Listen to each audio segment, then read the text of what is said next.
Hello everyone, मैं हिमांशु तिवारी। आप लोग जैसे रिक्वेस्ट कर रहे थे कि रीजनिंग की क्लासेस भी होनी चाहिए, तो मैं आज से रीजनिंग की क्लास स्टार्ट कर रहा हूँ। और ये मेरा फर्स्ट चैप्टर होगा इनइक्वालिटी। ठीक है, ये इनइक्वालिटी जो चैप्टर है ये 5 क्वेश्चंस आते हैं एग्जाम में, और ये 5 क्वेश्चंस बनाने में आपको टाइम भी नहीं लगेगा, बहुत ही कम टाइम में। ठीक है, ये क्वेश्चंस हम लोग बना सकते हैं। क्लियर है? तो स्टार्ट करते हैं। सुनिए, ये कंसेप्ट को समझने से पहले इस चैप्टर को पहले मैं एक क्वेश्चन लिख रहा हूँ, क्योंकि ये जब तक क्वेश्चंस होंगे नहीं, ठीक है, ये चैप्टर समझने में थोड़ा सा प्रॉब्लम आता है। तो आप लोग को क्लियर दिख रहा है सब कुछ? चलिए, मैं ये एक क्वेश्चन लिख दिया। ठीक है, देखिए इसका फॉर्मेट क्या होता है। स्टेटमेंट होते हैं, कंक्लूजन होते हैं, आपको बताना होता है कि कौन सा कंक्लूजन ट्रू है, कौन सा फॉल्स। क्लियर है? एग्जाम का जो फॉर्मेट होगा उसमें जनरली क्या होता है कि 2 कंक्लूजन दिए जाते हैं, एक स्टेटमेंट 2 कंक्लूजन, इस तरह से टोटल 5 क्वेश्चन होंगे।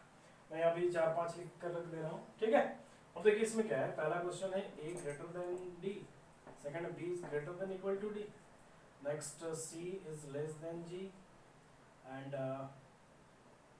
D equal to E, E less than equal to G. ये टोटल 5 है। अब देखिए इसका कंसेप्ट कैसे समझा जाए। ठीक है, तो देखिए ये कंसेप्ट समझने के लिए क्या करना होता है, मैं एक डायग्राम बना रहा हूँ, बहुत सिंपल सा है। एक वी बना दिया और 5 पोजीशन इसमें दे दिया गया। ठीक, जो हम लोग को होता है 5 साइन, उनके लिए greater, greater than equal, equal, less than equal and less than. ये 5 साइन जो है ना, ये बहुत ही इंपॉर्टेंट है। ठीक है, इनको कैसे मतलब इनका पोजीशन इंपॉर्टेंट है, ये ध्यान से देखिए। यहाँ पे मैंने 1 2 और ये 3 लिख दिया गया। टोटल 2 लाइन का यूज हो रहा है। ठीक है, तो 2 लाइन जो हो रहे हैं, जैसे इस लाइन में टोटल 3 साइन है। क्लियर है? तो ये 3 साइन में क्या होगा, प्रायोरिटी वाइज है। प्रायोरिटी मतलब क्या है, जो ऊपर है, जो 1 पे है, ठीक है, वो फर्स्ट प्रायोरिटी है, ये सेकंड, ये थर्ड। इसमें भी देखिए 3 एलिमेंट्स हैं, ये तीनों में फर्स्ट प्रायोरिटी जो ऊपर होगा वही प्रायोरिटी है। ठीक है, ये फर्स्ट है, ये सेकंड, ये थर्ड। अब इसको क्वेश्चन में हम लोग कैसे यूज करते हैं, ध्यान से देखिएगा। अगर इन तीनों के बीच कंपैरिजन हुआ, ठीक है, तो रिजल्ट क्या होगा, जो ऊपर है। ओके, अब तीनों में सबसे ऊपर कौन है भाई, तो ग्रेटर है, तो फाइनल रिजल्ट क्या हो गया, ग्रेटर। इन दोनों में अगर कंपैरिजन हुआ तो फाइनल रिजल्ट क्या होगा, ग्रेटर देन इक्वल। इन तीनों में अगर फाइनल रिजल्ट आया तो लेस देन, इन दोनों में फिर लेस देन, इन दोनों में लेस देन इक्वल। ओके, तो इसके बीच अगर कुछ भी रिजल्ट हो, मतलब कुछ भी कंपैरिजन हो, इसका मतलब रिजल्ट आएगा। इसमें भी हो मतलब रिजल्ट आएंगे। ठीक, लेकिन जैसे ही 2 अलग अलग जो लाइन में है उनके बीच अगर कोई कंपैरिजन हो, ठीक है, तो ये कभी भी उसका रिजल्ट नहीं आता है। ओके, जैसे इन दोनों के बीच, इन दोनों के बीच कोई भी रिजल्ट नहीं आएगा, इन दोनों के बीच नहीं आएगा, इन दोनों के बीच, मतलब कहने का यही है कि इधर जो भी साइन है और इधर जो भी साइन है, ठीक है, उन दोनों के बीच आपस में कभी भी कोई रिजल्ट नहीं आने वाला है। ये बात क्लियर हुआ? एक बार मैं फिर से रिपीट कर रहा हूँ। इन तीनों के बीच कंपैरिजन होगा, इन तीनों के बीच आपस में कंपैरिजन होगा, लेकिन इसके एक एलिमेंट और इसके एक एलिमेंट के बीच कभी भी कंपैरिजन नहीं होगा। जिनका भी कंपैरिजन होगा वो फाइनल रिजल्ट क्या आएगा, जो ऊपर लिखा हो। ओके, अब मैं क्वेश्चंस को देखता हूँ, ध्यान से देखिएगा। फर्स्ट जो क्वेश्चन है ए और डी के बीच में। ओके, तो ए और डी के बीच फाइनल रिजल्ट क्या दिख रहा है आपको, तो ए और डी के बीच क्या क्या साइन है पहले ये देखना है आपको। तो यहाँ पे देखिए greater than equal, greater and equal, greater than equal, greater and equal. बताइए इन तीनों में फाइनल रिजल्ट क्या आएगा, तो इन तीनों के सबसे ऊपर कौन है, ग्रेटर है। इसका मतलब ए ग्रेटर देन डी। क्या यहाँ पर ए ग्रेटर देन डी है? बिल्कुल। समझ में आया सबको? फिर से देखिएगा, b greater than equal to d पूछा गया, क्या ये करेक्ट है? तो बी और डी के बीच क्या क्या साइन है मेरे पास, ग्रेटर और इक्वल। ग्रेटर और इक्वल में फाइनल रिजल्ट क्या आएगा, ग्रेटर आएगा। क्या यहाँ पे ग्रेटर है? ग्रेटर है, लेकिन साथ में इक्वल भी है, इसीलिए ये गलत होगा। जो फाइनल रिजल्ट हो वही दिखना चाहिए। ओके, नेक्स्ट सी और जी के बीच, सी और जी के बीच आप खुद से देखकर बताइए। सी और जी के बीच इक्वल है, लेस देन इक्वल, इक्वल फिर लेस देन, तो फाइनल रिजल्ट क्या आया जी, लेस देन, सी लेस देन जी। क्या यहाँ सी लेस देन जी है? यस। नेक्स्ट डी और ई के बीच, यहाँ पे ध्यान से देखिएगा एक बार, डी और ई यहाँ पे है डायरेक्ट, तो डी और ई के बीच कोई कंपैरिजन नहीं हुआ, ये डायरेक्ट आपको साइन दिए हुए। तो इसको क्या बोलेंगे, D less than equal to E, मतलब यहाँ भी वही होना चाहिए जो कि यहाँ पे अवेलेबल नहीं है, इसीलिए गलत हो गया। नेक्स्ट ई और जी के बीच, ई और जी के बीच जरा देखिए क्या क्या साइन है, इक्वल और लेस। इसका मतलब इक्वल और लेस अगर रहे तो क्या फाइनल रिजल्ट होगा, लेस होगा, यानी ई लेस देन जी। क्या ई लेस देन जी है, बिल्कुल। सबको समझ में आया, क्लियर है। ये एक पैटर्न का क्वेश्चन है जिसमें एक स्टेटमेंट दिए रहते हैं, उसके अकॉर्डिंग कंक्लूजन होता है। बस ये डायग्राम अगर आपको याद है तो सारा काम हो जाएगा, और डायग्राम भी याद करना कुछ नहीं है, आप ध्यान से देखिए एक बार में ही याद हो जाएगा। ये बात सबको क्लियर है। नेक्स्ट, अब मैं एक और क्वेश्चन कर रहा हूँ, आप लोग एक काम करिएगा, इसका स्क्रीनशॉट ले लें, ठीक है, और अपने से खुद से बना कर देखें। ओके, कोई बात नहीं, ये ना मिले तो नेक्स्ट क्वेश्चन जो मैं लिख रहा हूँ आप उसका सबसे पहले क्या करिए, स्क्रीनशॉट एक ले लीजिए, वो क्वेश्चन को आप खुद से बनाइए, उसके बाद उसका आंसर मिलाइएगा। देखिए क्वेश्चन है P ग्रेटर देन, रेड से शायद आपको प्रॉब्लम हो देखने में, मैं ब्लैक कलर ही यूज कर रहा हूँ। देखिए P greater than Q greater than equal to R less than S less than equal to T greater than H।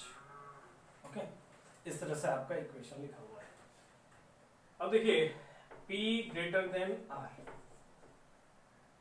R less than T, S greater than H, R less than H, R greater than equal to M। Okay, ये 5 question है, ध्यान से देखिएगा। पहला question है P और R के बीच, तो P और R के बीच फाइनल रिजल्ट क्या आने वाला है, जल्दी बताइए। ग्रेटर और ग्रेटर इक्वल में क्या आता है, फाइनल ग्रेटर, यानी P greater than R। Okay, second one R और T के बीच, R और T फाइनल रिजल्ट क्या आएगा देखकर बता सकते हैं, तो R लेस देन T, बिल्कुल। S और H, क्या S और H के बीच कोई कंपैरिजन होगा, बिल्कुल नहीं, क्योंकि एक लेस देन है, एक सॉरी लेस देन इक्वल है, ग्रेटर है, इसके बीच कोई भी रिजल्ट नहीं आने वाला। नेक्स्ट R और H, R और H के बीच यहाँ पे लेस है, फिर लेस देन इक्वल है, फिर ग्रेटर है, ऑपोजिट साइन, ध्यान रखिएगा, ऑपोजिट साइन मतलब ये दोनों दुश्मन है, और दुश्मन आए तो कभी भी सही नहीं होगा, काम बिगड़ जाता है ना। नेक्स्ट R और M, R यहाँ पर है, M है नहीं है, ये बाहर का है, तो बाहर का मतलब फिर से ये दुश्मन हो गए, तो ये भी गलत होगा। बात समझ में आया, बहुत सिंपल है, बहुत ही कम टाइम पे आप ये क्वेश्चंस कर सकते हैं, ठीक है। सेकंड पैटर्न में क्या होता है, सेकंड पैटर्न की बात करते हैं। देखिए सेकंड पैटर्न में क्या होगा, ये जो एक स्टेटमेंट दिया हुआ है ना, ये एक आपको नहीं दिया हुआ है, यहाँ पर आपको 2 3 4 स्टेटमेंट दिए रहेंगे। आपका काम क्या होगा, जो 3 4 अलग अलग स्टेटमेंट है उनको मर्ज करना है, एक सिंगल सा स्टेटमेंट बनाना है। एक एग्जांपल मैं बता रहा हूँ, P ग्रेटर देन Q, ठीक है, फिर R less than equals to S, okay, फिर P equal to S, sorry P equal to T कर देता हूँ, ठीक है। Next S less than equal to T, इस तरह से आपको स्टेटमेंट दिया। तो देखिए इनको मर्ज करने का एक तरीका होता है, एक तरीके से अगर मर्ज करें तो कभी भी गलत नहीं हो, ठीक। पहला चीज, पहला काम ये कीजिएगा कि शुरू में आपको जो भी दिया हुआ है स्टेटमेंट में, पहले उसे आप लिख के रख लीजिए, ओके। अब क्या करना होता है, P और Q, P और Q में कोई भी आपको यहाँ दिख रहा है, लिंक करना, ठीक है, तो दिख ही नहीं रहा है तो लिंक होगा ही नहीं। P और Q में कोई दिखा है, यस, कौन दिख रहा है, P, तो P किससे कनेक्ट है, T से, तो P को इधर तो कनेक्ट नहीं कर सकते, आप इधर लिख लीजिए, P को ही कनेक्ट करना है T से, P के बगल में T को लिखना पड़ेगा, ठीक है। और इन ये दोनों किससे कनेक्ट हो रहे हैं, इक्वल्स, इक्वल का साइन लिख दीजिए। नेक्स्ट, इसका काम खत्म। नेक्स्ट, अब देखिए T किससे कनेक्ट हो रहा है, S से, T किससे कनेक्ट हुआ भाई, S, कैसे कनेक्ट है, तो यहाँ पे देखिए ग्रेटर लेस बोलने में अगर प्रॉब्लम हो, आप ऐसे देखिए, ये किसके तरफ फेस किया हुआ है साइन, T के तरफ, T के तरफ फेस करा दीजिए और साथ में इक्वल लगा दीजिए, ये भी हो गया। नेक्स्ट, S और किसके बीच है, R, तो S किससे कनेक्ट है, R से, कैसे कनेक्ट है, तो ऐसे कनेक्ट है, S की तरफ फेस किया हुआ है, तो ये हो गया मेरा काम, ठीक है। तो ये स्टेटमेंट तैयार हो गया। अब इससे मेरे पास कोई भी क्वेश्चन हो उसका आंसर हम लोग कर सकते हैं। एक एग्जांपल में आपसे पूछ रहा हूँ, P greater than equal to R, अब ये सही है गलत है, तो P और R के बीच है, यहाँ P यहाँ R, फाइनल रिजल्ट क्या आएगा, तो R is less than equal to P, तो R less than equal to P, इसका मतलब क्या हुआ, P is greater than equal to R, समझ में आया? तो आपको अगर मर्ज करना हो तो उसमें भी कोई प्रॉब्लम नहीं है।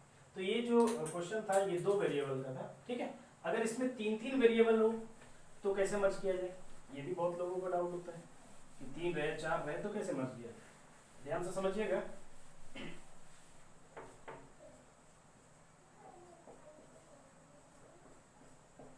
ठीक है, यहाँ पे 3 वेरिएबल है, पी क्यू और टी है। नेक्स्ट है ए बी सी। ओके, ये पी क्यू टी था, वहां पे ए बी सी है। नेक्स्ट है